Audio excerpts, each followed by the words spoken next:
জবাব দিয়ে লিখেছেন রবীন্দ্রনাথ ঠাকুর। কবি হয়ে দোল উৎসবে কোন লাজে কালো সাজে আসি, এই নিয়ে রসিকা তোরা সবে করিয়াছিল খুব হাসাহাসি।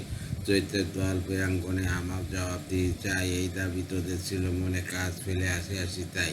দোলের দিনে সে কি মনের ভুলে পড়েছিলাম, যখন কালো কাপড় দক্ষিণ হাওয়া দুয়ারখানা খুলে হঠাৎ পিঠে দিল হাসির চাপড়।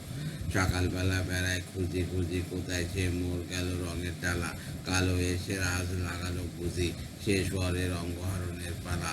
ওরে কবি ভয় কিছু নেই তোর, কালো রং যে সকল রঙের চোর, জানি যে ওর বক্ষে রাখে তুলি হারিয়ে যাওয়া পূর্ণিমা ফাল্গুনি।